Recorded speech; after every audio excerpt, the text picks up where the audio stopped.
And Rene Haas, it is a joy to welcome you, CEO of Arm, who is indeed a technology partner on what is initially a $100 billion investment, can scale to $500 billion over the next few years. What exactly is Arm's role here? Good morning, Caroline. Yeah, it's an exciting day for sure. Such a significant investment in infrastructure. So ARM will be the CPU of choice, if you will, inside these AI data centers. We power Grace Blackwell, which is the NVIDIA product that will be used, but lots of opportunity for all kinds of ARM technology. But most importantly, the CPUs that power Stargate, they'll be ARM. So already, as you say, integrated into Grace Blackwell. What sort of innovations could this stir on your side? What way will we see your designs progress into this supercomputer and more to come, maybe? $500 billion of investment and multiple gigawatts of energy require incredibly efficient processor solutions. So I think as we go forward, as these plans get more and more defined, I think there'll be more and more opportunity. But right now, we're super excited to be involved with NVIDIA and Grace Blackwell. I think that's so key. As these plans get more and more defined, these are, at the moment, pretty new announcements coming, but people questioning how new the ultimate decision to spend has been, because we already had Massa, of course, this leader of SoftBank, which in many ways owns a large part of Arm, talking about this $100 billion investment in infrastructure in the US, but a few weeks ago. How long has this been in the making? These discussions have been going on for many months. Something like this does not happen overnight. I think the world has seen that to reach AGI or ASI or some of the capabilities of artificial intelligence, a tremendous amount of capital is going to be required. Obviously, a lot of power is going to be required. A lot of compute is going to be required. Massa has been looking at this for quite some time. We've been talking to the OpenAI folks and Oracle and MGX and Microsoft and NVIDIA. So I think what you're seeing that just came together was the culmination of all those conversations, but it didn't happen overnight for sure. Does it have the money? I'm afraid some shade being thrown on this project by one Elon Musk. Do you have anything to provide? I know you're the technology partner, but what about the capital? Yeah, I haven't seen Elon's tweet, although I certainly have heard about it. There is a lot of backing for this, Caroline. Believe me, it was not taken lightly to make the announcement yesterday at the White House with President Trump. So I think you can feel pretty good that the financial backing behind this is quite solid. And OpenAI itself saying $100 billion is going to be deployed immediately. We understand already ground broken in Texas. How big could this scale? How large a supercomputer on this particular time, and where does the rest of the $400 billion go, do you think? Well, just by way of, if you look at the dollars and the power, the largest data center today, or data centers for AI, are in the hundreds of megawatts. $500 billion, which is just a gigantic amount, buys you multiple gigawatts of energy. So you're talking orders of magnitude of scale. The complexity required with that, though, Caroline, is enormous. When you think about logistics, when you think about materials, when you think about moving all those things around, this is what's going to drive a lot of the jobs, by the way. Our role at ARM is going to be all around power efficiency. When you're at that scale, every milliwatt counts in terms of saving power. So that's what our focus is going to largely be on.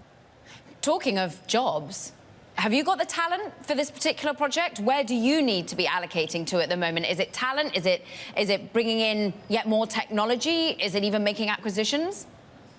We've been very, very aggressive in hiring folks. ARM has grown a lot since I became CEO in 2022. We were about 5,000 people or so then. We're now north of 8,000. We've got lots of open job recs. We're working with lots of partners.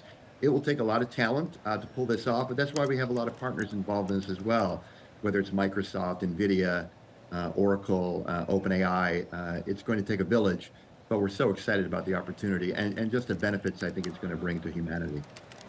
What about benefits to others than OpenAI? Is this going to remain only compute for OpenAI?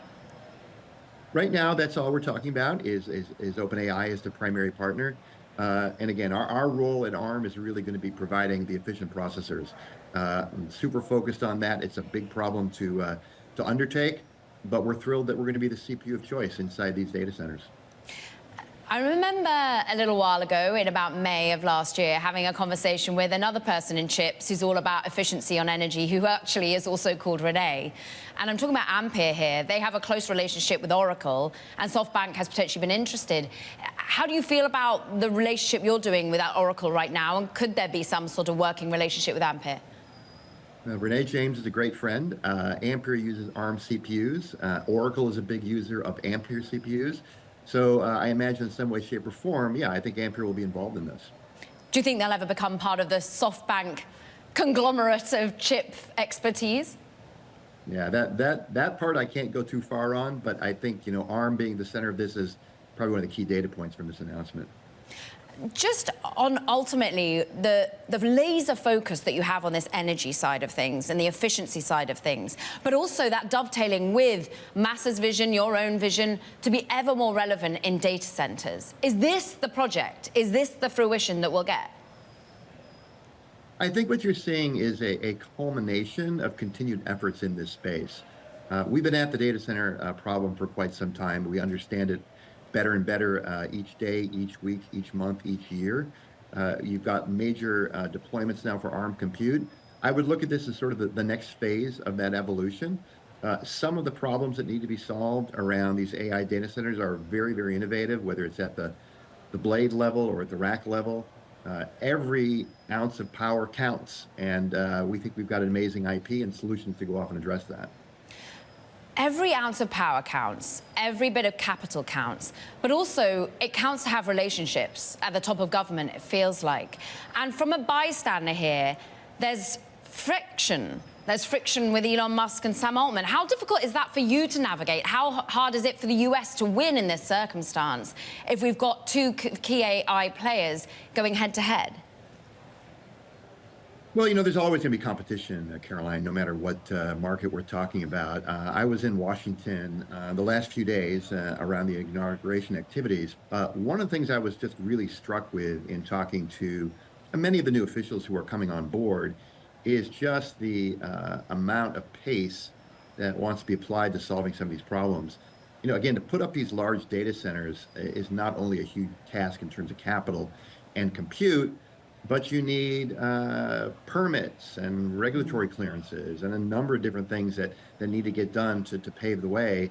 And I really get the sense that with this new administration, they're very much on board to make this happen and make it happen inside the United States. Is there a risk, though, that we're going too fast?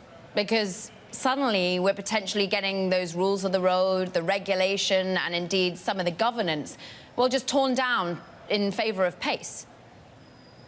I'm an AI optimist. You and I have chatted about this a number of times. I think the benefits that are going to come from this work are going to outweigh the negatives.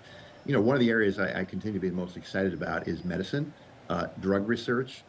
When you think about the fact that today it takes 10 to 15 years, 20 years to develop a new drug, from the start of the molecular science, 95% of those drugs fail. They never see the light of day. And then you get into the testing, whether it's on animals and humans and focus groups. Shrinking all of those things down, finding ways to cure cancer, finding ways to have drugs that are specific to your genome, your DNA. This is all possible with AI. And I think AI is going to be required to have the breakthrough to cure some of these horrible diseases that we've never been able to solve. And this is a private effort. This is money and capital coming from foreign entities, but privately held businesses here in the US and indeed the capital markets. Does more need to come from government? Because actually that's what we saw in the previous administration, was real money coming from the government for chips. Will that come from this next administration, do you think? Yeah, that's not part of this announcement. This announcement has nothing to do with the government in terms of putting money into it. I think, though, the government has a role to play, as I mentioned, in terms of just clearing some of the regulatory hurdles, which is not small. So having the government on your side as you're trying to accelerate these efforts is only a good thing.